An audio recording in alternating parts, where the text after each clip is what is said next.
Hi, folks. I'm Steve Kepp, co-founder of From Day One, our forum on corporate values.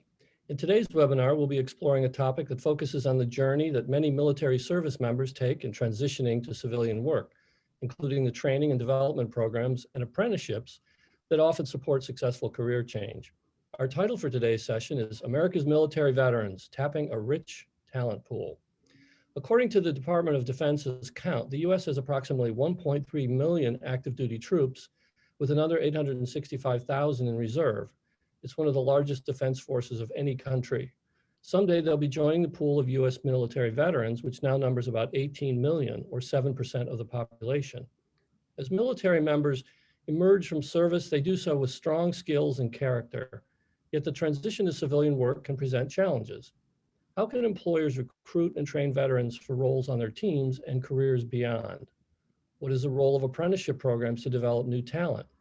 And what are the best tools for matchmaking job candidates and employers? Our sponsor today is Fastport. I'll tell you a little bit about them. Fastport is a software company that builds products to help civilians, underserved populations, and all military community members find meaningful employment and apprenticeship training. Fastport has served as a U.S. Department of Labor industry intermediary to create and enhance apprenticeships programs since 2016, and they've helped hire 14,000 apprentices to date. Before we dive into this topic, a few quick logistical items. This webinar is being recorded and will be made available on demand soon after the event, so you can look out for an email in about 24 hours with the link. That email will also have info on how you can get professional development credits for this session from the Society of Human Resource Management. And look out for a written account of the conversation on our website at fromdayone.co. At around 3 p.m. Eastern Time, the top of the hour, we'll have a Q&A session. You can submit your questions anytime, starting now, using the Q&A button at the bottom of your screen.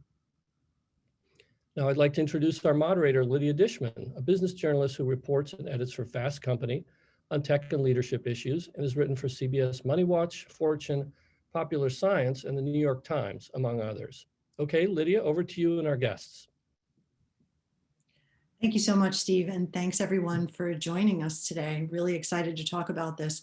You know, Steve mentioned the size of the talent pool. That's the current size. It's important to note that this is a growing source of candidates. Over 200,000 veterans enter the civilian workforce every year, and they are a highly skilled group, as he mentioned.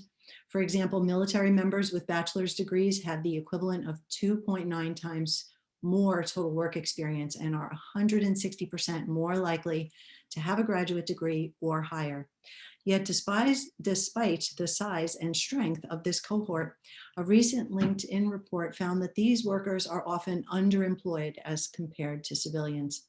And that's due to several factors. According to LinkedIn's data, more than half, 55% of veterans expressed an interest in switching to a different career, so that they're more likely to take a step down in order to be hired.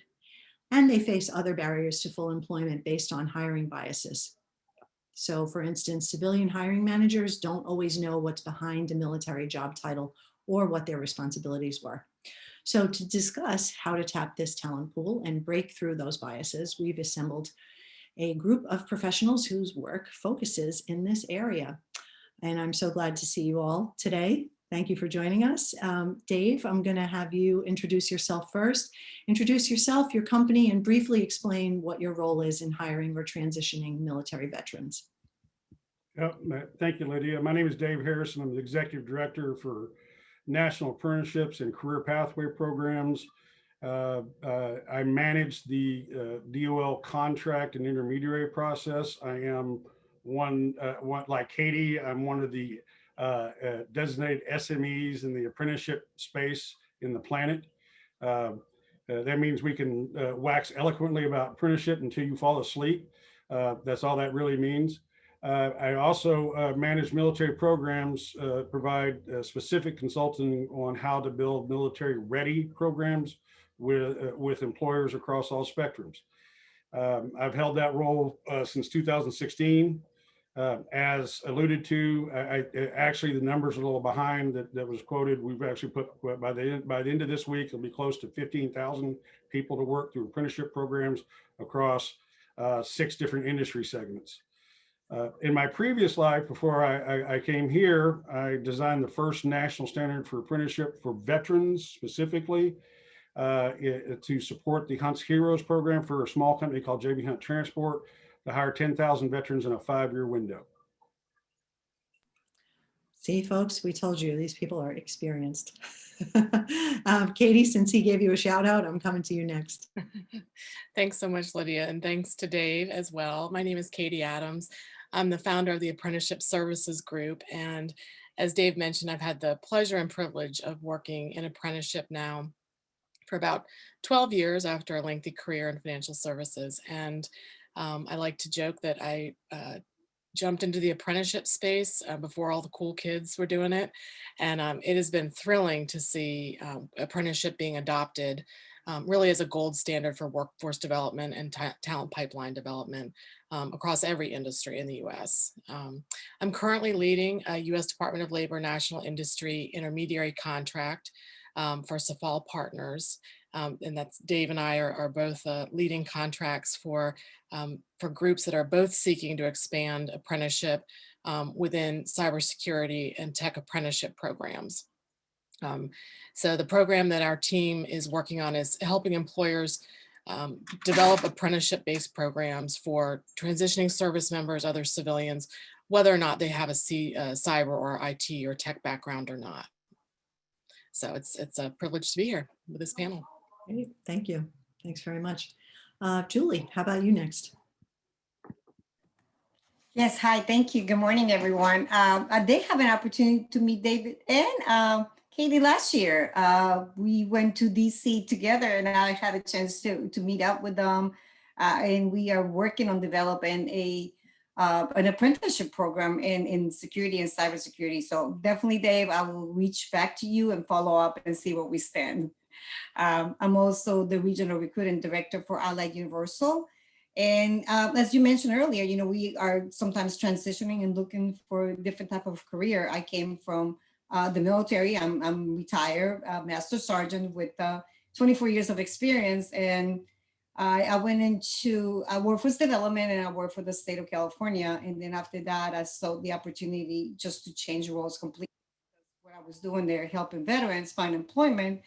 One of the employers that I was working with sticked out to me and said, hey, since you do such a good job to helping people find employment, why don't you come in and work for us? So I've been an advocate to, you know, make sure that we do all our hiring events and job fairs, focusing on veterans, their spouses, their children. We don't leave anyone behind. And I'm in the security industry with Allied Universal. And for us, our business is booming. We have triplicated our needs.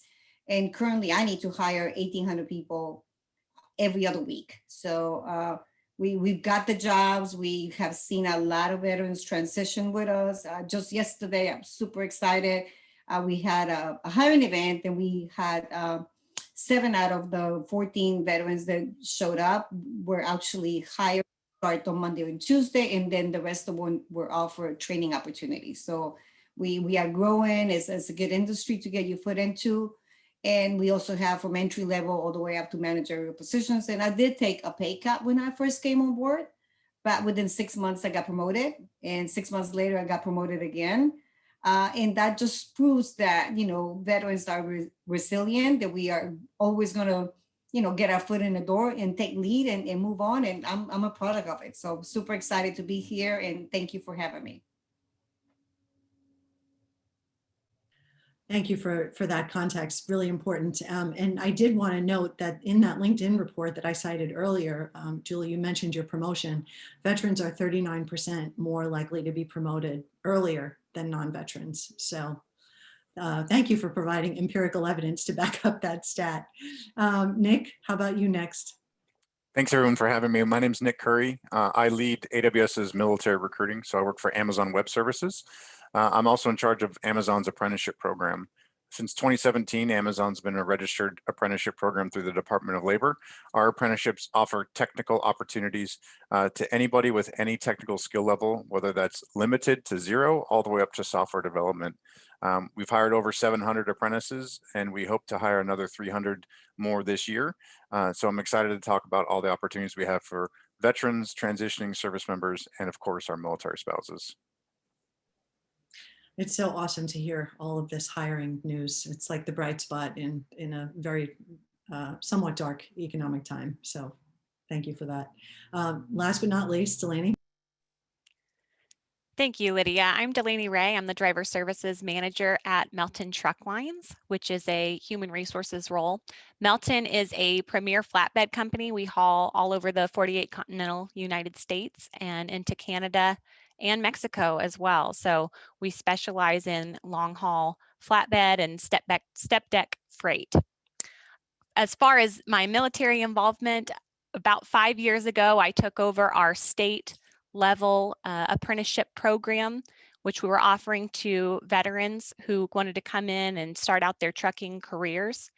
And since then, we have transitioned to a national program with the help of Fastport. It's opened up a lot more doors. We've really had a renewed focus on veteran hiring as well. We actually prioritize those hires. We've added a military field recruiter that goes and visits bases now and goes to military job fairs focused specifically on veteran hiring. And so I've been a part of a lot of that through our apprenticeship program that I still oversee. Great, thank you. Okay, so let's dig in. I wanted to start by talking about skills. And this is not just a veteran issue. This is sort of across the board, across industries. So many hiring managers say there's the skills gap, depending on the day, depending on who you talk to. Oh, the skills gap is so wide, it's like the Grand Canyon. So my question to you, all of you, is what are some of the most needed transferable skills that a veteran can bring to a civilian workforce? And this is not industry specific, although I know, Katie, you mentioned cybersecurity, so clearly there's something in that, but I'm going to go around our virtual room again and ask you all about transferable skills. So Nick, I'm coming back to you first. All right, well, thanks. So I think everyone on this call probably already knows that veterans have a certain determination and grit that we all look for in corporate America. But to drill down a little bit deeper, I think what separates veterans for us that we hire at Amazon is that the core values that most of the veterans are exposed to in their branches of service really closely aligned to Amazon's 14 leadership principles, so much so that we actually prefer to hire people that are cultural fits almost more than we need their technical skills, because working at Amazon and the culture of Amazon is so important to us. That's why it's so easy for us to hire from the military community. But to specifically call out something, it's because veterans have the ability to learn a lot of new skills very quickly, which is important in our technical, fast-paced world. And they don't give up when the going gets tough. And that's something that we see a lot from other types of hires, but the military community really can persevere, and we love to see that. Yeah, I had a feeling you were going to talk about soft skills rather than technical skills, but thank you for backing up my intuition there. Dave, how about you next? Well, I'm not going to disappoint you either, because I'm going to talk about soft skills. And I work across multiple industry segments, and I've got, like Katie, by the way, I must tell you that Melton's apprenticeship program has been recognized by the Department of Labor more than once and featured with success stories. And we're really proud of their efforts there. They're one of the companies that, like Amazon, that's recognized that the human capital deficit is not in credentialing. It's not in education. It's in finding people, to be rather direct, who can show up on time, pass a drug screen, can work in a changing environment and stay focused, can work as part of a team, and can overcome obstacles. That's the hardest thing to find in today's modern era. Those soft skills is what every industry is wrestling over right now. And most industries are starting to realize that they haven't already. And I will tell you that those folks, most folks on this panel know this very, very well, that you're not competing with your same industry anymore. Trucking's not competing with trucking. Now nobody's really competing with Amazon on their space the way it is, kinda. But the point is that you are competing with every other industry segment for the same human capital. And if you're going after military, using an apprenticeship gives you a leg up in order to get those because of the benefits they get. But those soft skills is where the main difference is. Well, Julie, I'm curious for you to respond to this as well, given your personal background, being ex-military as well. Absolutely. And, you know, for us, it's the combination of both. The learned skills in the military transition extremely well into security services. We have both physical and cybersecurity.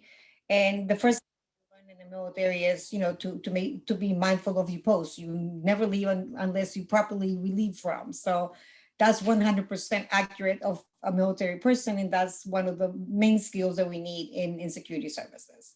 And you know, being resilient and being able to bring their transferable skills into the security services, from, you know, standing a post to an operation manager to a client manager, because we know how to deal with stressful situations, but also at the same time be, you know, able to fulfill the needs of a client, as well as, you know, working in our cybersecurity locations out in Dallas, which is one of the largest ones in the world, and oversees, you know, 18 million hours of security services on a daily basis. So from very entry level all the way up to, you know, having a broad spectrum moment.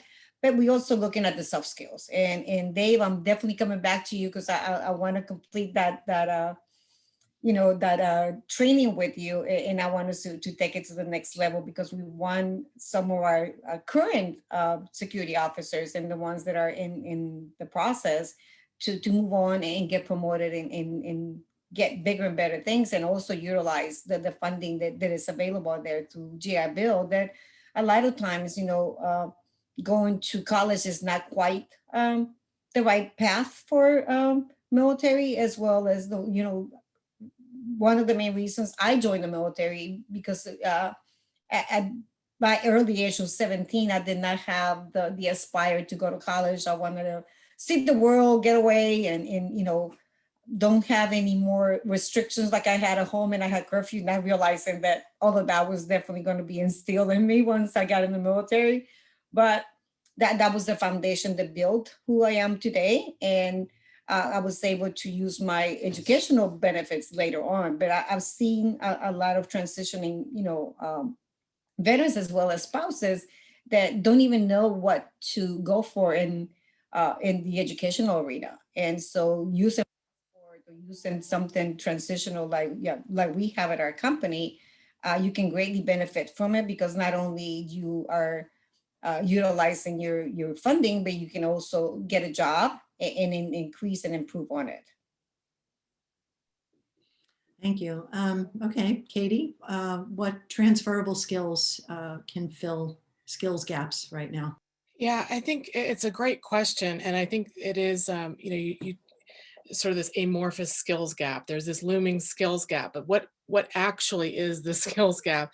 And I think it's important to put it in the context of it's only one of the gaps that we have, right? So we have this sort of tsunami of forces kind of coming together at the same time, where we have baby boomers retiring out of the workforce.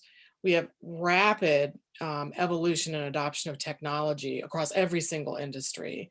And we have a possibly less skilled and smaller population coming up to step into those positions. And those positions are, I'm sure in Nick's world, those positions, there'll be a job that 6 months ago didn't exist and now is a critical occupation.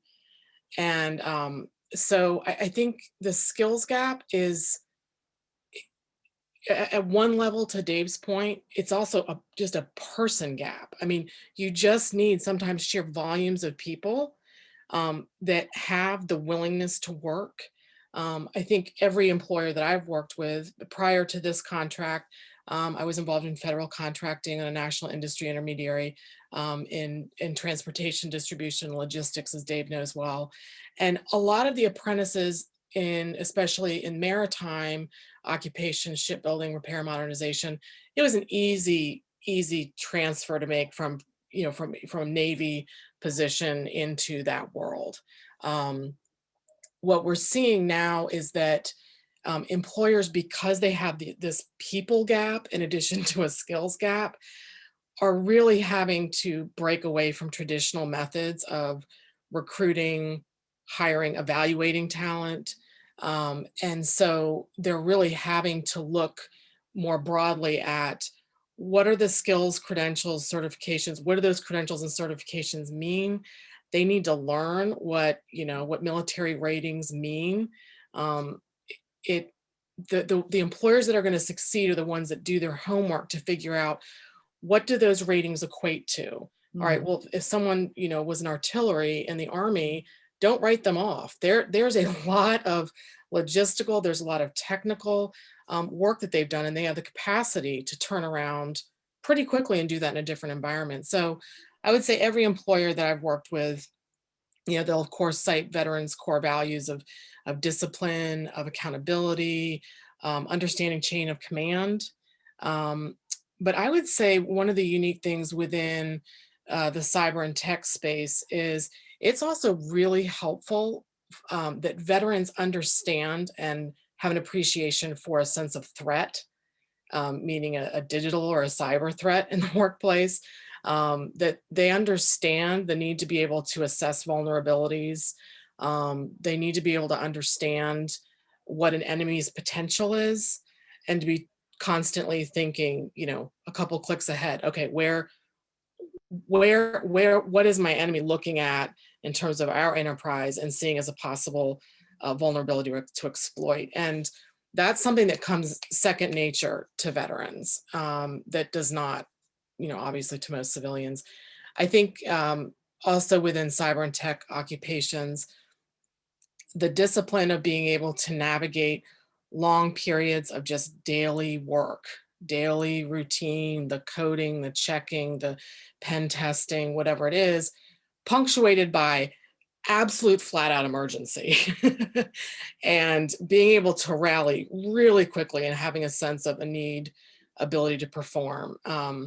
My brother was at the Pentagon on 9/11, and I remember it was just this instantaneous mindset shift to, I'm going to be on 24/7 duty for probably at least the next 2 months. And it's that kind of, no one needs to explain to you how important the situation is.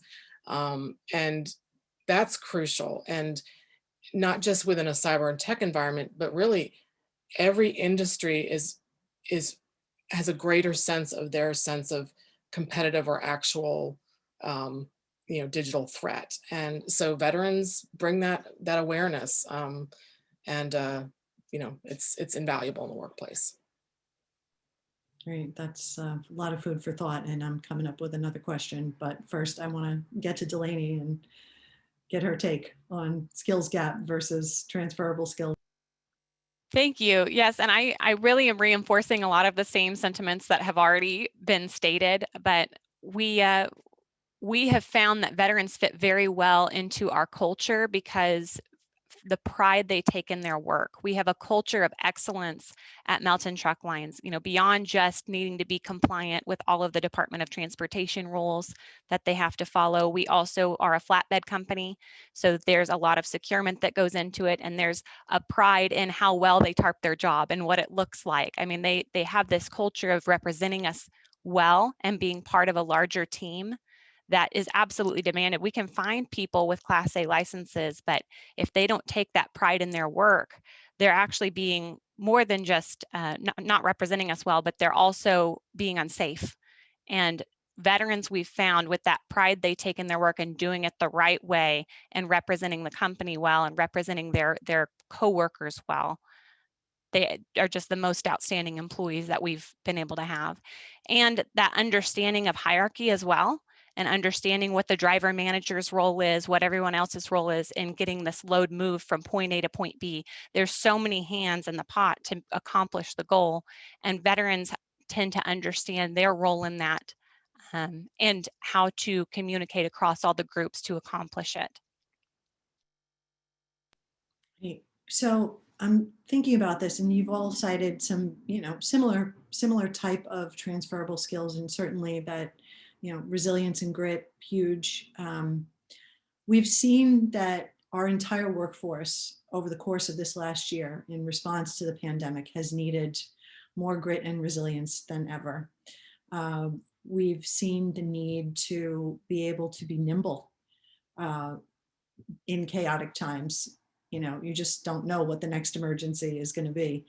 But one of the other things that's come up in previous discussions, in previous webinars, is this sense of, especially when you're not working on site every day, seeing someone, you know, collaboration and the underlying empathy that you need to have that collaboration. And so I think, just to play devil's advocate, when you are talking about a military vet, there are certain immediate things that come to mind. Collaboration, certainly, you know, you're in a unit, you're all working together. Talk to me about empathy, though, and how that works for veterans. Dave, I'm coming to you first. Well, I was remiss in my introduction. Like Julie and Nick, you're a veteran, correct? Yeah. I'm a veteran. I medically retired after 14 years and change, jumping out of planes on purpose, which means I'm probably not the smartest person in this whole conversation. But I'm grateful for my opportunity to serve and the skill sets it gave me. I would not be where I am today without those skill sets. Empathy, it's pretty amazing. I've had a lot of conversations with C-level and mid-level management at all levels of corporations and companies. And there's a lot of myths about veterans and things like that. And a lot of people don't understand that a person in the military is able to empathize with the situation, probably with a more robust nature that is more complete in understanding than especially an average person coming out of college who has limited experiences. Because from what you just said, talking about this ever-changing world we're in right now, and you don't know what emergencies coming next. And while they have we all veterans have a bizarre, twisted sense of humor, trust me on that, but we care very much about each other. We may not sound like it, but at the same moment, we could, Nick will tell you, and I know Julie will tell you, situations where it'll sound like we just hate each other's guts and say the worst things about each other, but in the very next second, we would die for that person without hesitation. And that level of commitment. And I think, you know, part of something that Katie said just a minute ago is really important and ties into this. I learned many, many years ago, and this is true of whatever management level it is, that the real function of a manager is to assess and implement talent and mitigate risk. So in every job, in flatbed company, in allied security, in cyber, in Amazon, whatever they're doing, in every single occupation, if you have an employee that mitigates risk for your company automatically by nature, but through training, you are 10 times ahead of somebody that you have to try to impart that to. That comes from empathy. Without that empathy, they wouldn't take ownership. And the fact that they will take ownership of their space and their ecosystem is what the difference is. And that comes from empathy. Great, thank you. We are almost at the half-hour mark, so I am going to ask Steve to come on for our brief station identification. Thank you, Lydia. Hi, everyone. I'd like to remind anyone joining our webinar in midstream that we're from day one, and we're exploring how to tap the rich talent pool of America's military veterans. Our sponsor is Fastport, the software company that builds products to help civilians and military members find meaningful employment and apprenticeship training. As a reminder, you can submit your questions at any time, and we'll answer as many as we can starting at the top of the hour. Now back to you, Lydia. Great, thank you. So Dave and everyone else, you're making a really good business case for hiring veterans. But before we get there in a very explicit way, I want to backtrack a little bit and talk about, you know, obviously this is an extremely talented talent pool. They're coming with these transferable skills. And, you can't beat having the soft skills as well. But what initiatives are out there? And here's, I guess, where the apprenticeships come in to fill in any skills gaps that the veterans themselves have as they are transitioning. Nick, I want to start with you on this one. Yeah, thanks. This is a great question. And it's actually one of the things that's great about working at Amazon. Back in 2019, we actually committed internally to invest $700 million to train and upskill 100,000 employees by 2025. So we're well on the way to doing that. And we have multiple programs that are going to fill that need, including the apprenticeship program that I work on, that help support Amazonians as they get access and gain those critical skills to move into either a higher skilled role, a better paying role, or a technical or non-technical role, either within Amazon or potentially beyond Amazon. So apprenticeship definitely fills that need because most people don't have access or opportunity in the veteran community to all the same resources that others do. And some veterans choose not to use their GI Bill benefits for a 4-year degree, or they haven't used them yet. So apprenticeship is another avenue that allows people to come into a high paying career with training if they don't have access or opportunity to traditional methods. Delaney, what role does that have at Melton? Thank you. So we actually also have a national apprenticeship. As Dave mentioned earlier, we partnered with Fastport to move that from state to national. State had a little bit of other administration to it that was challenging, and national allowed us to expand it to more people coming in and to advertise it much better with the Department of Labor accreditation. Our national apprenticeship, just as Nick was saying, it allows veterans specifically to use their GI Bill benefits. And our apprenticeship is approved for 2 years, so 24 months. What that looks like is somebody can come to Melton Truck Lines with no previous driving experience. All they have is their Class A license.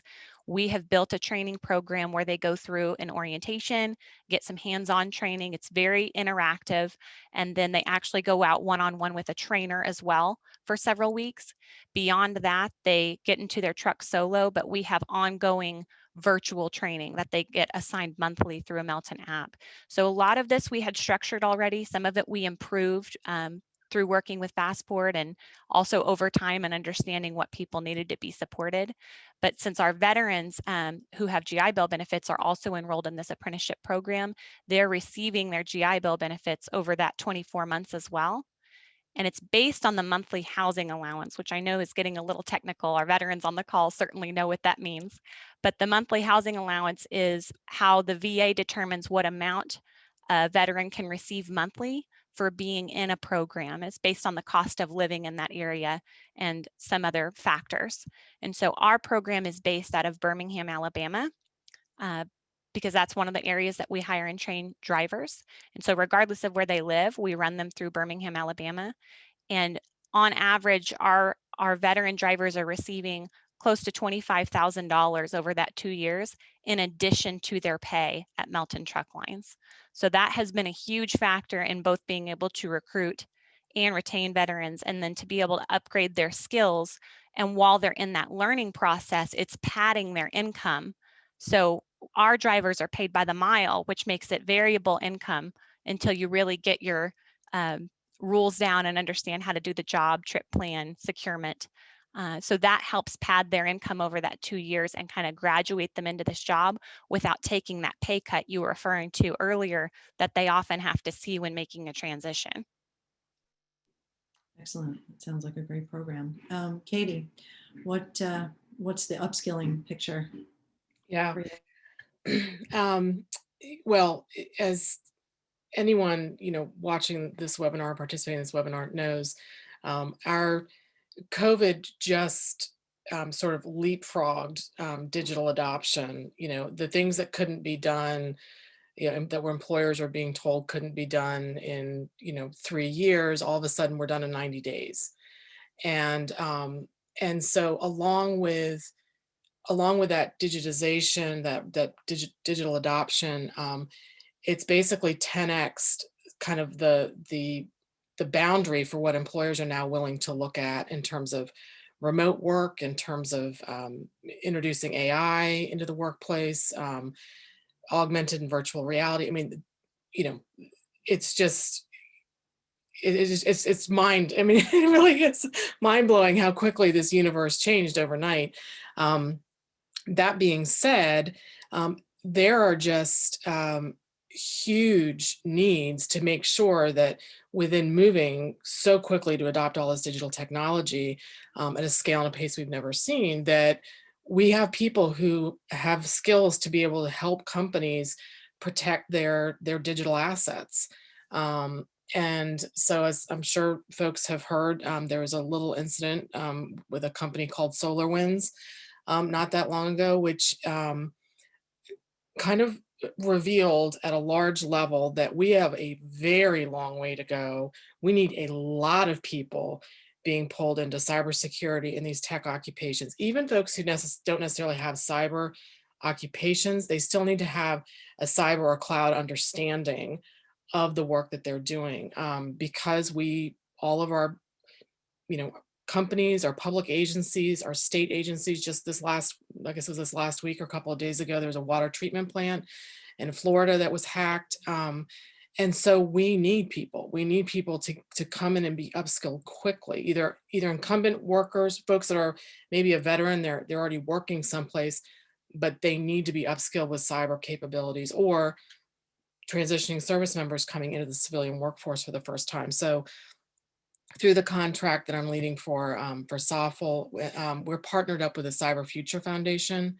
And what we do is we work with employers, both within the cyber and tech industry, but also across industries that have a high demand for cyber and tech occupations and a low talent pool in their areas.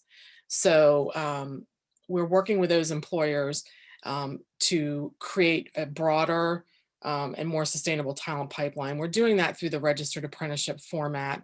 Right now, we're focused in surveying our employers. We have a sort of a foundational cybersecurity analyst occupation. And basically, it's a program that transitioning service members, veterans can come into. They even if they have limited or no cyber or IT background, they receive both on the job and related technical instruction. That technical instruction is aligned with something called the NICE framework.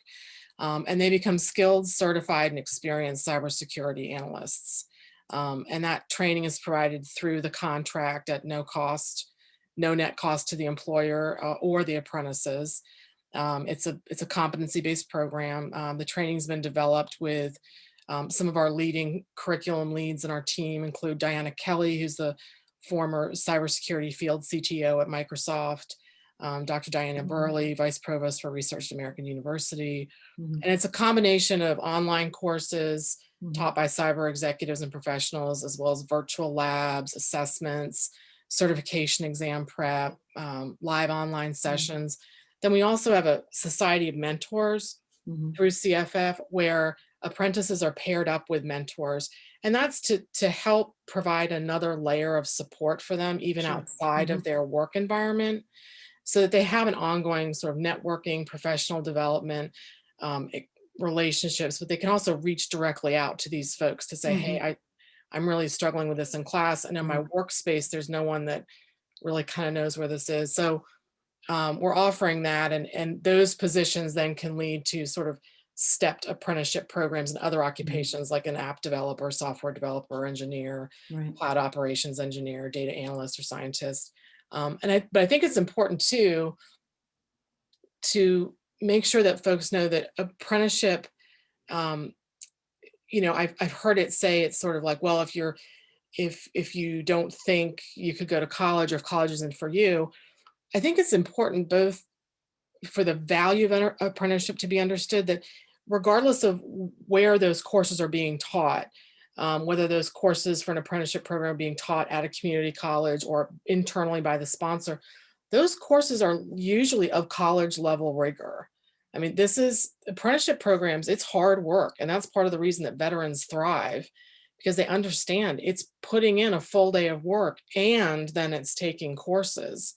But they come out the other end, like Delaney said, with these benefits from their veterans benefits, but also the time, certifications they've earned, the work experience. And so we're also proud to be teaming up with Dave and work that he's doing associated with their college degree-based apprenticeship programs, and we support those as well, that give veterans the ability to both have the apprenticeship experience, but be on an academic pathway to earn either an academic certificate or an undergrad or even graduate degree, like through the Purdue Cybersecurity Apprenticeship Program that we Right. support. So there's a lot of innovation happening in apprenticeship that is scaling for veterans, and I'm excited. Right. Julie, talk to me about the skills that you're, the upskilling at Allied. Absolutely. So most recently, we've been working with workforce development with the America's Job Centers because they've got funding for, under workforce improvement opportunity to put people back to work. So, most recent people that have applied for unemployment are also looking for training. So we've been working and developing some customized training with the state of California, as well as some training providers. So right now, supply and demand is definitely a big issue for us. It's definitely a challenge because we don't have enough. And like, for an example, in California itself, San Diego, we own 93% of the market. So for me to find that extra 7% that I need to hire, we have to technically grow our own. So we reaching out to all our community-based organizations, the Goodwill Industries, the state of, employment, to find the veterans and reaching to the spouse as well, because San Diego is a big transitioning area that we are there every other day talking to them and say, hey, whenever you get ready to move on, this is a good opportunity for you to get into and hone on your skills, what you already learned in the military, and just take it to the next level along with us. And at the same time, because we allow the opportunity to work in a 24/7 environment, that if you're planning on going to school or you're planning on getting another job, let us be your survival job. Let us be that stepping stone to grow into something bigger and better. And I've seen some, promoted from within. I've got 59, direct reports right now. Happy to say 31 have promoted from within. And out of those 31, 16 are veterans. And so five came literally from San Diego where they got a chance to promote. And then 2 of them actually moved across country because we got opportunities throughout the entire United States. So we're just not limited to one specific state. And so one of the things that we also encourage is as we promote from within, there are opportunities in other locations. So I could be working in Arizona, but I want to move to, New York, and there is an opportunity already waiting for you. So as we honing on those technical skills, they're also improving on those soft skills and, connect them with hiring managers where they're being seen. And, just like everyone else on the panel said, veterans, we thrive on being proud and doing what we do best. And so sometimes we kick the door and take names later, and another, another item there I want to echo on what they were saying earlier is that in addition to empathy, we have the values that were instilled in us when we first joined the military, and also the sense of belonging and urgency and not leaving anyone else behind. So I could be, trying to take the mountain right now, but at the same time, I'm pulling the rest of my team behind because without my team, I wouldn't be where I'm at today. So there is so much career growth in the physical security portion of it, with COVID and all the challenges that we're facing. Yes, it did open up a lot. Teleworking and the cybersecurities, and you have to not only walk anymore, you have to run to get into those specific skill sets because the need is tremendous, but the physical aspect of it is also needed. So in the military, we come from a unit, we come from a group, we come from a pack. So in what we do in our company, you belong to that pack all over again. And we have the same values And, earlier we were talking about being nimble. That's one of our part mission statements, that we are fast and nimble, and we live by it, and almost feel like, a cartoon character like Semper Gumby. That's one of my new mottos, always flexible. And exactly. So Semper Gumby is my new motto.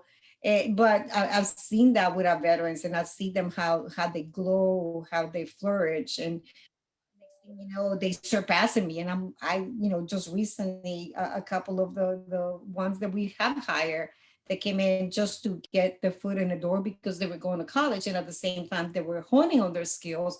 I've seen them in the last 3 years just grow tremendously, and one became a general manager. So not only he got his degree, but he also moved up with the company. So those are some of the stories that I love to tell whenever I meet a veteran or we attend a veteran event. And because I've got the proof, I'm walking proof of it, as well as some of the other ones that we have hired, and I love to connect them. And so we do have our own internal veterans initiative that we launch. And as of last year, we hired 11,000 veterans just in 2020, which increased from 2019, where we had hired about 9,300. And we hoping that this year we get to 15,000. That's our goal, to hire this year. Well, you've all sort of made eloquent business cases for hiring veterans, both with the discussion of transferable skills and the ability of these workers to rise through the ranks based in apprenticeships, or just, by tooth and nail, as it were. But institutional biases still exist. And I wanted to call out the fact that, it's interesting, veterans have a higher retention rate than regular workers. They remain with their initial company 8.3 times longer than non-veterans. So, but I don't know that hiring managers really clue into that, as well as these other characteristics. So what have you heard in terms of institutional biases that currently exist, and how can an organization ensure that they're not falling prey to those? Dave, I'm coming back to you. We're going to do round robin again. Institutional biases. I was in a conversation involving about 100 C-level individuals a few years back, and was sharing best practices. And I had a CFO ask me, what about post-traumatic stress and workplace violence? Are we concerned about that? Or the complex level of emotional issues that veterans have? I have to tell you that I took great umbrage at that myself at the moment. There is validity to the emotional, the ways with dealing with being misunderstood, especially early on in transition. The critical time, and I think that Nick will support this, and so will Julie, and I think Delaney will too, especially in her what she's seen. But the stats show the critical time for a veteran in transition is in the first 6 months. In the first 6 months, if you get them past the first 6 months, you got a good chance of keeping them a long time, and they will thrive after that first 6 month period. So what is there issues with being misunderstood? Certainly. But and you can attribute that to an emotional issue that maybe had to do with something with service. As far as possible workplace violence, I challenge anyone and everyone on this involved with this on one hand to give me 2 people they know of, they heard about, saw on Facebook. Somebody told them coming out of the bathroom at the Lakers game that where a veteran projected workplace violence on anyone due to post-traumatic stress. You can't. That's not the way it works. That's not the way any of that works. When those veterans are going through PTSD, when they're in full-fledged, they go 2 different ways. Either they withdraw and they're not working for you because they've withdrawn, okay? Or they're taking risks they shouldn't take. That's the one on the crotch rocket going 100 miles an hour down the center line that you see. Okay, those are the two primary manifestations. If veteran, and you can research all you want, you're not going to find cases attributed to PTSD where things like that have happened. And that's not the way it works. They're not out to hurt other people. That's just not what they're out to do. That's not the way they're wired. They're wired to protect. Okay, if the bigger problem in the veteran world is the veteran suicide rate, and that because they will hurt themselves before they'll hurt anybody else. But by and large, you're not employing those people either because they have withdrawn. So it's a very little issue when it comes to that. So, but institutionally, because we've seen every single show since the 70s about the Vietnam vet who went crazy and these things and all that. The other thing is they think that you take me. I jumped out of planes. I was an infantry guy. I was an infantry leader and served tours in combat.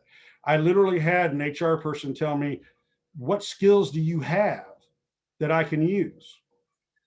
I know a little bit of leadership. I know about overcoming obstacles. I know about changing situations. I know about mitigating risk. I know about a whole bunch of things.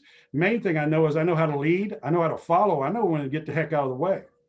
And I know when to do it and how to do it. Okay. And that's what a lot of people have to learn in their management odyssey. So I'm going to shut up because I know we're pushed for time and there's a lot of questions. I will tell you that if you want to engage a situation in that first 6-month window where you avoid miscommunication, try to pair someone with another veteran who's been in your culture. They can communicate to that person much more effectively and just get a mentor. It doesn't have to be a 24/7, just somebody to talk to resolve any confusion they have. You would be amazed at how big a difference that makes in both retention and just overall productivity. Nick, institutional biases and avoiding them. Yeah, I think a couple things that Dave mentioned are definitely prevalent, especially the painting veterans with a broad brush. That, well, you were in the Army. I don't know how to help you because you're probably just good at holding a gun, or you're a military spouse. Sorry, I don't have remote work for you. You probably can't work in an office. So to understand the community better is really up to us as the employers. And we need to be doing more to help educate the service members on how to prepare for those biases and make adjustments before they're a job seeker. Inside the company, what we do at Amazon is we partnered with PsychArmor and Duke University to do a really in-depth research study on some of the things that Dave talked about. Not only just veteran suicide, but attrition, promotion, all of the things that make a veteran tick in the workforce. So we can prepare our managers that maybe have never experienced managing a military member or a spouse before to prepare them for that. And then the final thing, if you're a company listening right now and you don't have a business resource group or an affinity group for your employees to participate in, you're going to make them feel isolated when they come into a new environment. So the more that you can put them around people that have a shared experience, doesn't have to be just a veteran organization, but any type of organization that makes people feel like they aren't the only is going to help them throughout their time at the company. Yeah, ERGs are an invaluable resource for any underrepresented group. So I'm glad you mentioned that as well. Those can be invaluable communities for people to feel like they belong. We are getting a ton of questions from our audience, and I still have a few more. So I kind of want to move on to another question that I had, which is what are some of the best approaches to connecting with candidates that are veterans? And I know that some of you have mentioned a little bit about job fairs. So that is one way to do it. So any other additional resources or thoughts that you'd like to offer the audience? Delaney, do you have some additional thoughts? Sure. So one of the great things about tapping into the veteran community is there's a lot of support for veterans whenever you go looking for it. So once I started getting involved, I found that we had the Oklahoma Veteran Alliance, we had the Oklahoma Veteran Employer Champion Network. I met with Volunteers of America, the local workforce agencies. So if you start looking, you will find a lot of organizations, you know, the Coffee Bunker, that are trying to help veterans become employed, and they'll connect you to a lot of other resources that you can tap into, other career fairs and things like that. Our Oklahoma Employment Security Commission puts on a career fair where they have veterans go in first for the first hour. And so you get to connect with veterans that way, and they get priority. We have over 25% of our employees who are veterans at Melton Truck Lines across office and driver as well. And so part of our business case has been able to see, like you were saying, that they turn over at a lower rate and succeed so well. That's what stimulated us to start looking for these other opportunities to connect. And we expanded, as I mentioned before, and added a military field recruiter who is now visiting bases. There are officers on the bases who are focused on their transitioning military as well, and starting to put together a career path for them before they've even exited the military. So there's a ton of opportunity to connect, but I think the easiest place to start is just to look locally. There's probably some organizations, certainly Volunteers of America and your local workforce agency, that identify veterans and look to remove the barriers to their employment because they know they're such a valuable asset. Yeah, that's excellent advice. And I also wanted to learn more about the best way to attract the talent. I mean, it's one thing to, you know, be going in or having a job fair or something like that.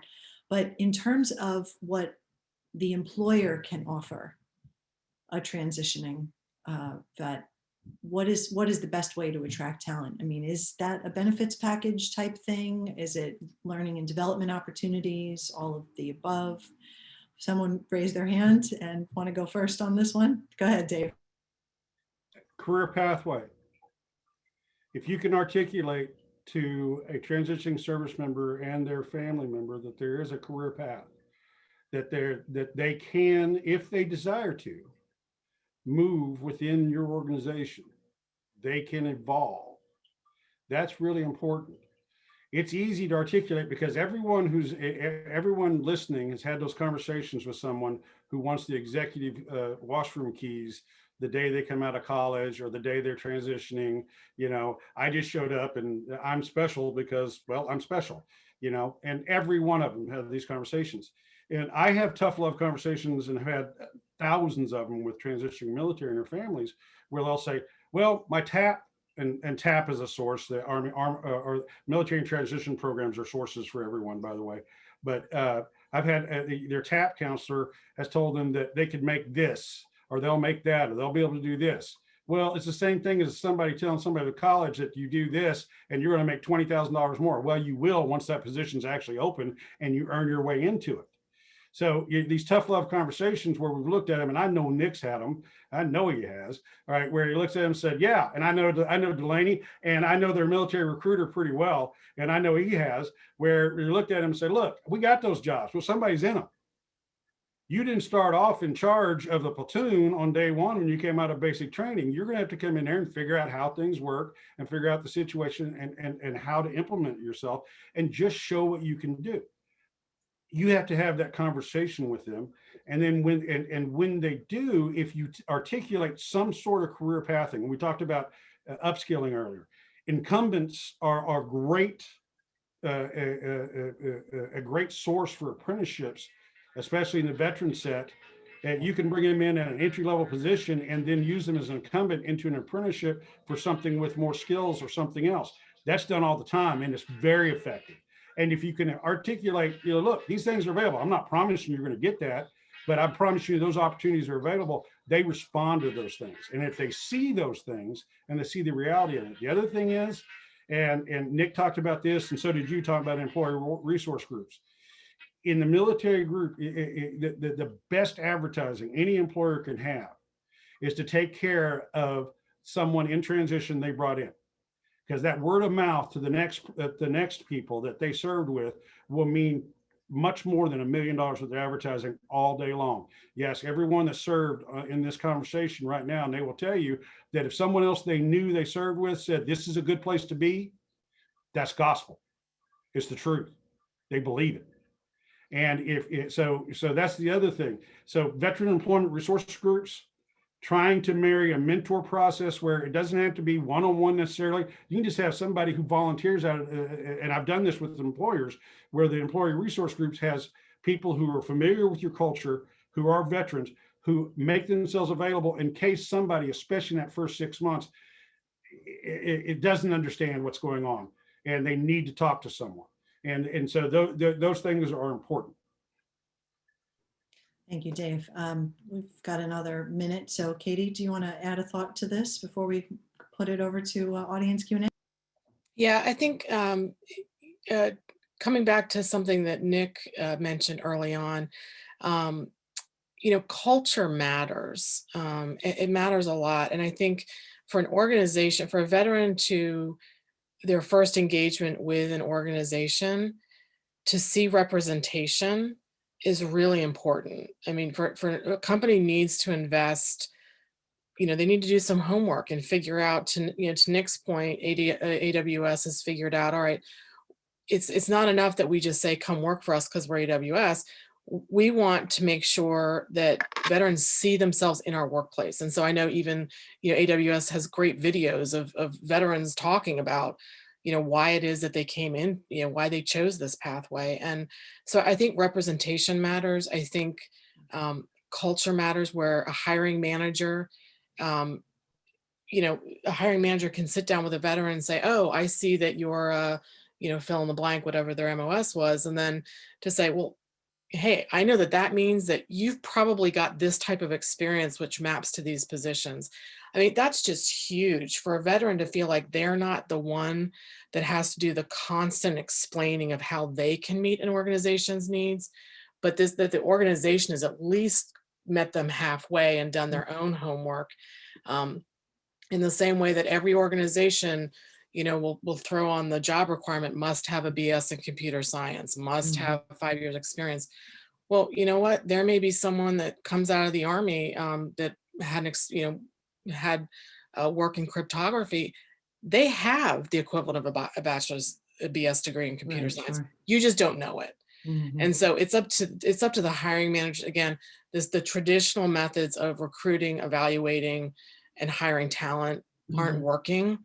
And so these folks have to get innovative, and to be able to speak the veteran's language, right, is just going to win you huge, enormous respect by the veteran and a willingness to pursue those career pathways. So I think it's important. Thank you. Okay, we are a little bit past the top of the hour. So Steve. Hey, Lydia. Thanks to all of you who are participating in our conversation on America's military veterans tapping a rich talent pool. We're From Day One, and our sponsor is Fastport. We have a bunch of questions from our audience, and at this time, Lydia will pick out some to pose to our speakers. Lydia, back to you. Thank you. We have a lot of great ones. I don't think we're going to be able to get to all of them. Some of you actually have called out specific panelists, and I try to pull as many of the more general questions as possible. So I encourage you, if you do have a question for a specific panelist, please reach out to them via LinkedIn or their website. This might be a better discussion had offline. I want to start with Sarah's question, who says, I've noticed that some veterans' resumes don't showcase their skills in a way that would show that they would be a viable candidate. Upon interviewing them, we find that they are actually quite skilled. Is there a resume writing resource for veterans to help them present themselves on paper in a way that would attract employers? Someone have thoughts on this one for Sarah? Well, I do. First off, Fastport designed what's called the resume engine that it works in conjunction with the Hiring Our Heroes Foundation from the U.S. Chamber of Commerce that attends more in-person or virtual events for military transition than anybody else. But we also encourage the CMA and Military Officers Association, all those folks to use it. It's an amazing thing. I was at the rollout of this particular software at Fort Leonard, and we watched 65 service members create a HR-ready apprenticeship or HR-ready resume on their smartphones in less than 20 minutes. It takes the ribbon rack, it takes their MOS, their rank, all the schools, and it changes the language to be more HR friendly, and it gives them tens of thousands of bullet points that they can choose to apply for a specific resume. That's one of the sourcing out there. And that's open to anybody if they want to use it. So if you want to direct a transition military or veteran there, feel free. We're trying to help those folks. There's also other resume engines been built that do very similar things. So I'm not stumping for mine over the others. I just know it works. It works effectively. Nick, did you want to add something to that? Yeah, I was going to say, kudos to Fastport for recognizing there's a gap and doing something about it. I think it's incumbent upon all of us as people that work in recruiting spaces that if we're identifying trends like that, then we should be taking that to our leaders that we're saying, hey, we're seeing a lot of military members apply, but their resumes aren't best suited for us. And how do we solve that problem and get that information out to the military community? Also, all transitioning service members get 1 year of LinkedIn Premium, and LinkedIn Learning has lots and lots of opportunities on training, not just on your LinkedIn profile, but your resume as well. And then the last thing you can do is hop on Zoom, just host an hour webinar for your company on LinkedIn or on Zoom or anything. People will join because they're going to want to learn. So just put yourself out there like that too. Lydia, I'd like to add real quick. I just received a message. I should have said, go to resumeengine.org. And so somebody just yelled at me really quietly, but yes, resumeengine.org. Fair enough. Thank you.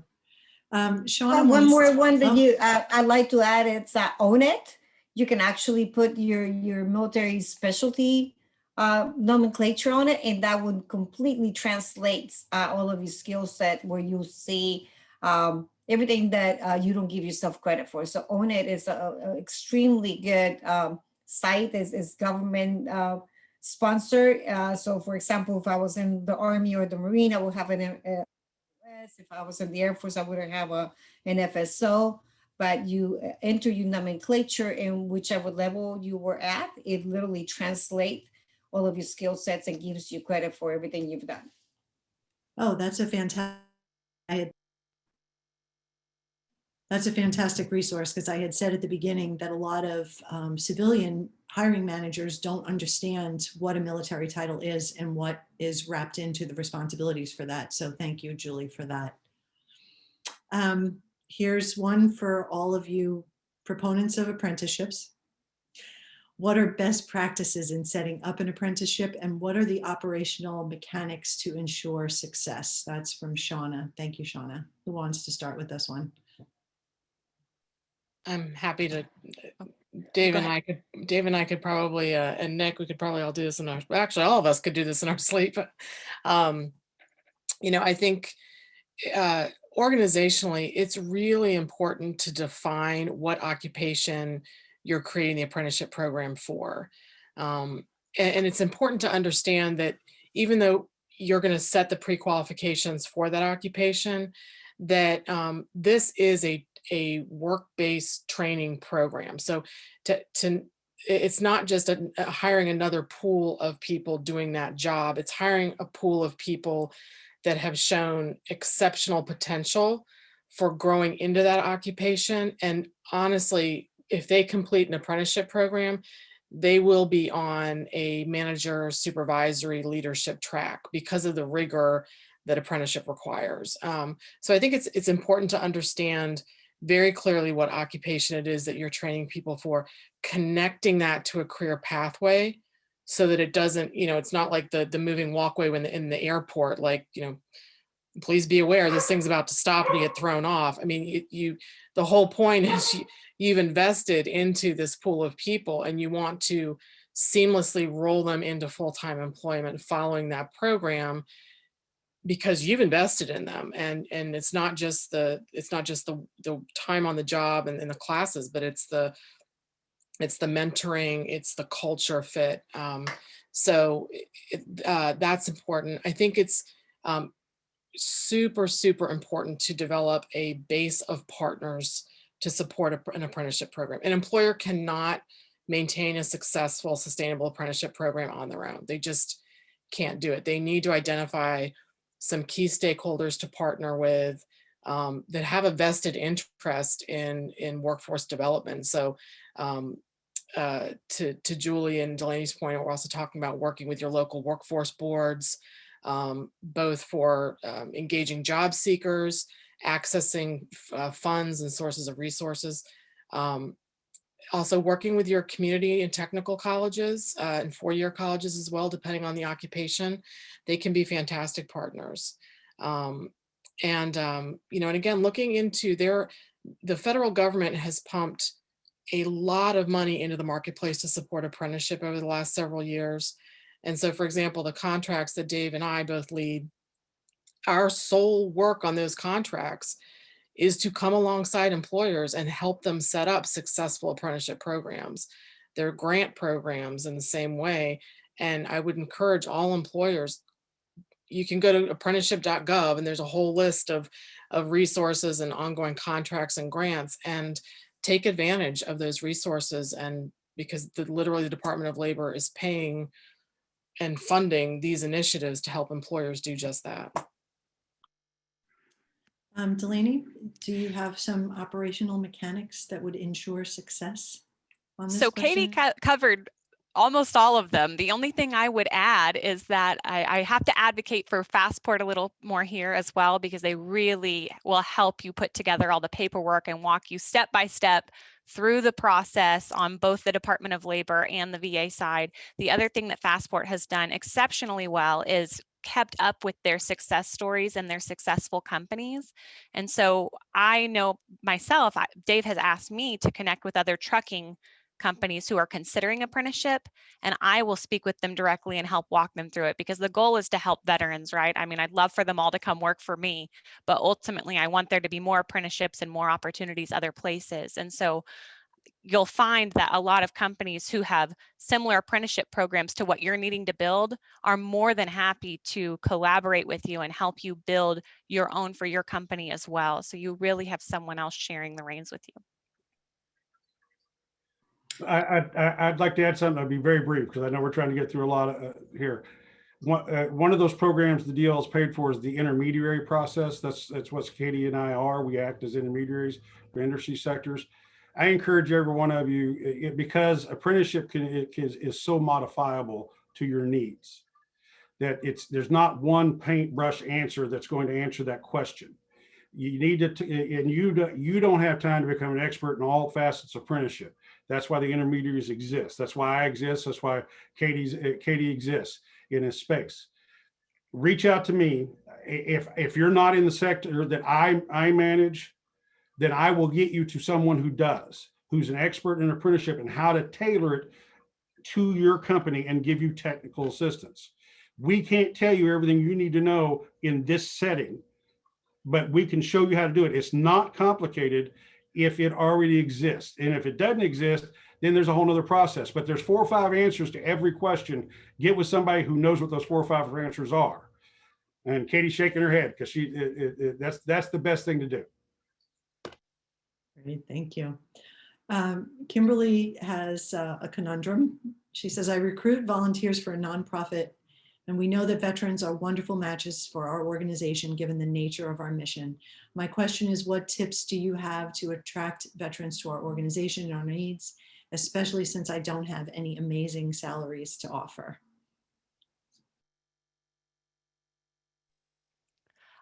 I'd like to chime in on that. Dave mentioned career path being a great selling point and what they're going to be able to do. But one of the other things we've found is talking about what kind of impact you can make. You're trying to recruit a workforce of people who have raised their hand to serve our country. They clearly have a passion beyond themselves and what they can do to continue to serve. And that's one of the things that we've highlighted a lot in trucking. I mean, who impacts our country more than our truck drivers who touch every single industry and keep all the rest of us going? That's been a huge part of how we've attracted talent. So yes, we do have some other attractions for them to come here, benefits and stuff, but sometimes that's the sole reason someone picks it, because they want to do something impactful to continue serving their country. And I would think nonprofit really shares that space as well and how they can impact their community. Go. Reach out to VFW, reach out to the American Legion, reach out to the Military Officers Association, Reach out to the employee resource groups for major employers in your area. All those things will get the word out.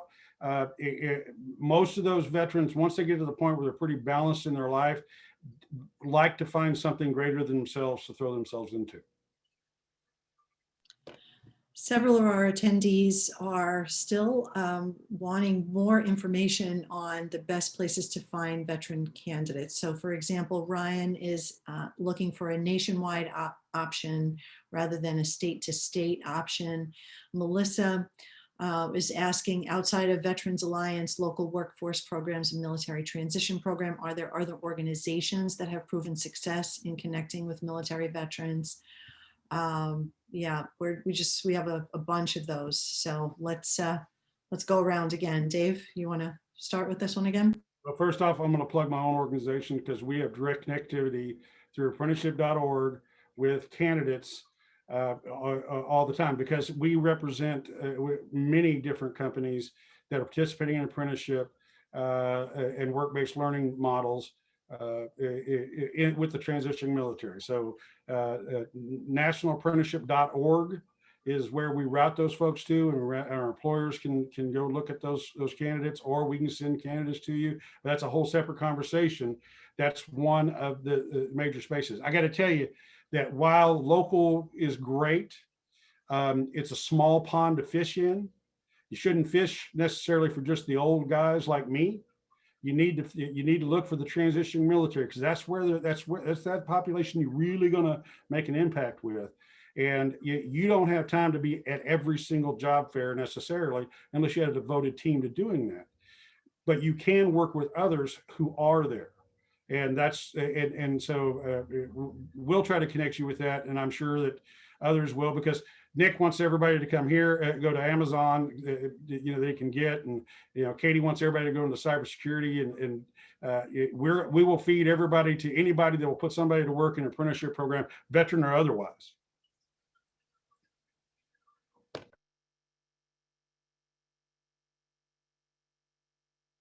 I would agree with Dave on the transitioning piece. The transitioning service members are a great source of attracting new talent, and you don't have to have a dedicated team like we do and some of the people on this call.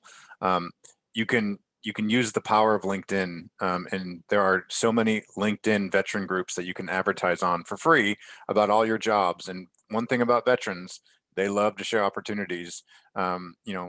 Veterans can put out a better response rate than most marketing companies we pay a lot of money to. So the veteran community is a great resource to get word out about your organization. So if you even have one veteran in your organization that has a LinkedIn account, if that person starts posting about the opportunities at your company to other veterans, they're going to see it. So it's great to have that organic, authentic commentary coming from your own employees as well.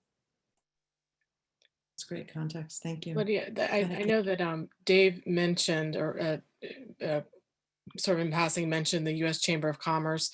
They're hiring our Heroes program. Is a phenomenal program. They've got a lot of different aspects to how they support creating connections between employers and veterans. And the Department of Defense has a military spouse employment partnership, where they will profile their partners, their employer partners, which is another tremendous resource.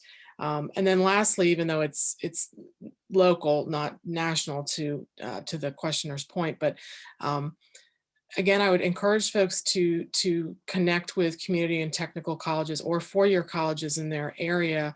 A lot of times, transitioning service members, if they're looking at using their GI Bill benefits, they may be going back to college, either 2 or 4 year college, either as a full-time or a part-time student. And a lot of those schools have veterans, service members, engagement groups and affinity groups. And so those are great places to not only develop relationships with educational institutions. Certainly, if you're looking at developing an apprenticeship program in the future, that can be a helpful source of partnership, but they also will often have connections directly to veterans who are also students enrolled there. Thank you.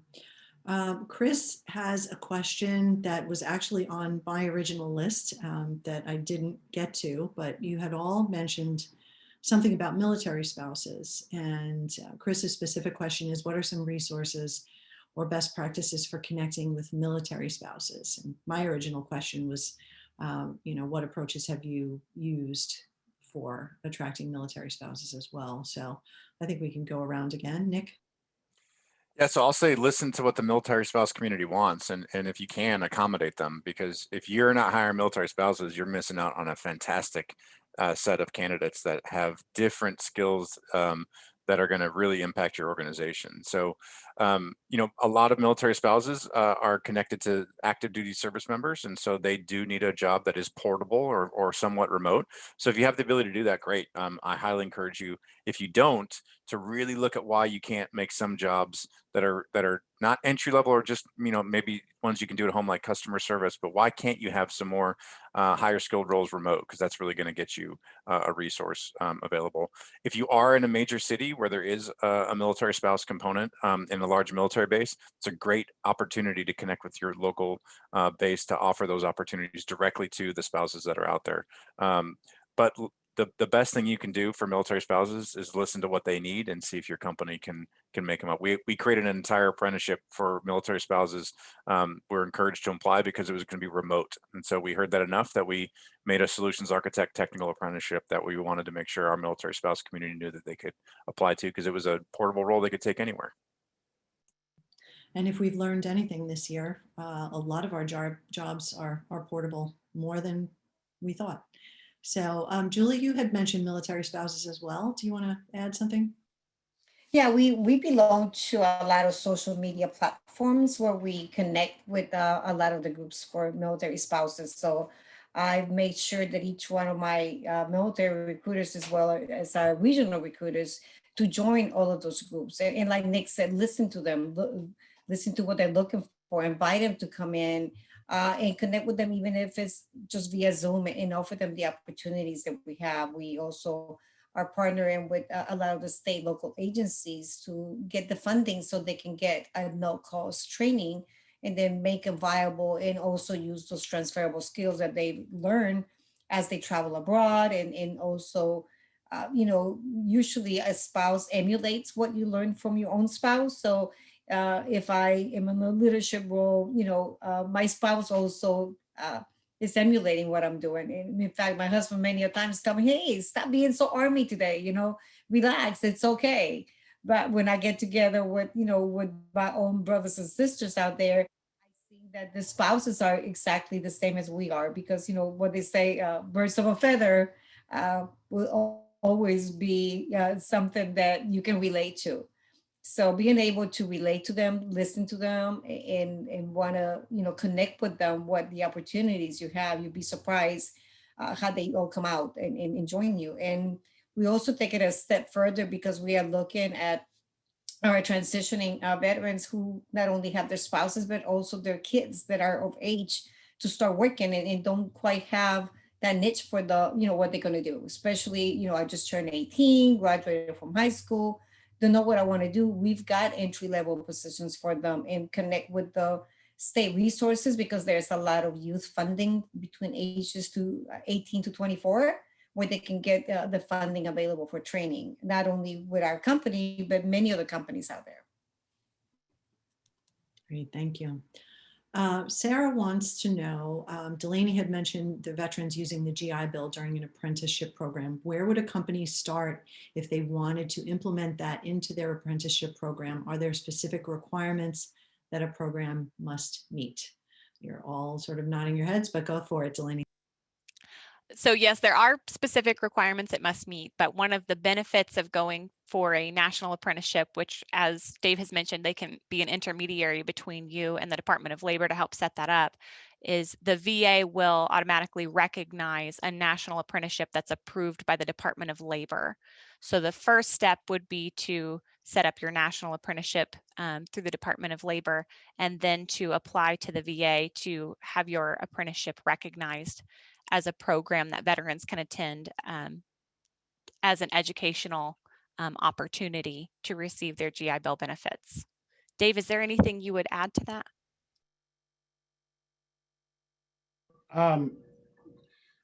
Things have evolved since Delaney's program it was engaged.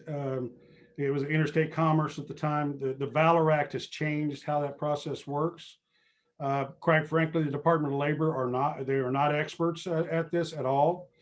People assume because, okay, I did an apprenticeship and that gets me GI Bill benefits, then they call somebody at the National Office of Department of Labor and they will send you off somebody at the national office at DOL Vets, who will send you off to somebody at the VA corporate level, and you'll lose all your hair like I did when I was going through all that.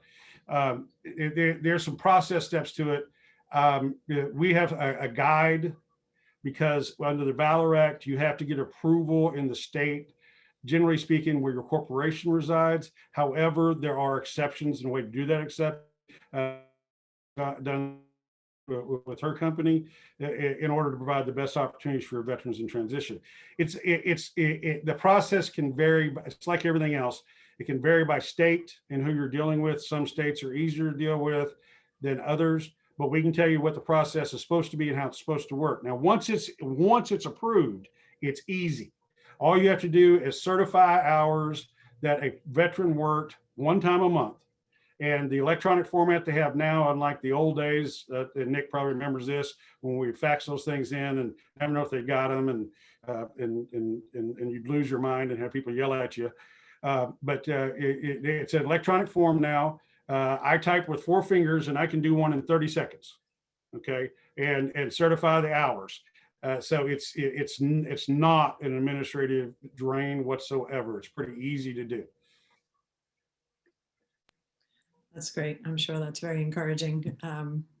So we have a couple of comments about educating. And I know that Julie had said something about putting a resume through a translator, as it were, with Own It. But Mike is saying educating decision makers on what equivalent skills would be important. And then we have someone else asking, how can a non-military hiring manager or recruiter become familiar with military tasks and language to help bridge the gap? So are there any resources to do the reverse translation? Yeah, so Psych Armor is a real great resource for people that have never hired any military veterans before or have any idea what a resume looks like. So if you want some external source, you can use Psych Armor. That's what we use for a lot of our manager training as well. Again, LinkedIn has training for hiring managers that you can look at yourself. But again, the secret sauce you have of every company that's listening is you probably have veterans inside your own organization. So go to them and get them to look at the feel included. That will get out, and that will help other veterans want to come work there, because they'll know that there are veterans inside that are actively trying to get other veterans to work for you. So don't be afraid to. And if you don't have any veterans, hit me up on LinkedIn. I'll be happy to help you. Go ahead, Julie. You want to add? Yeah, if I may add, we've developed a task force, a veteran task force within our own company, and we have new hiring manager orientation. In part of it, we expose them to the value of a veteran. So, it's a panel of 6 veterans that are working for our company right now. They would go into detail of what value a veteran brings on to our company. And so we have a format where we take them through a process and also remove the stigma and a lot of those biases that people have, because you don't know what a veteran can bring to a company. So we incorporated that into our EDGE training. So whenever a new hire manager gets started, even before they start interviewing, that's part of the onboarding process that they get to learn. So we are, teaching our own not employers, but our own hiring managers to understand the value of it. And so we make it in a uniform format because we want to make sure that all of our hiring managers are exposed to it and they know how to decipher a resume that doesn't quite explain in detail what the skill sets that they bring in on board. Anyone else have some tips for translating for civilians? Katie? Well, I was going to say, it might sound obvious, but it's surprising how many employers that live, relatively close to military installations, don't just pick up the phone. There are transition assistance program officers at these bases, and I guarantee you, to initiate that relationship and to say, we're a small, mid-sized, large employer in the area. Too often employers are thinking, well, folks are going to get out of the military and they see our buildings, or we're a known name. They'll look for our job openings. Just taking the initiative to, again, if you're anywhere relatively near a military installation, to introduce yourself and explain what you want. Not only are you going to be, they will educate you. They will spend time educating you. And they are more likely to remember, when it comes to the transitioning service members coming through their office, that this was a company that took the initiative to reach out to make sure that our members knew about opportunities there. So sometimes something as simple as that. It doesn't have to seem as scary as it might.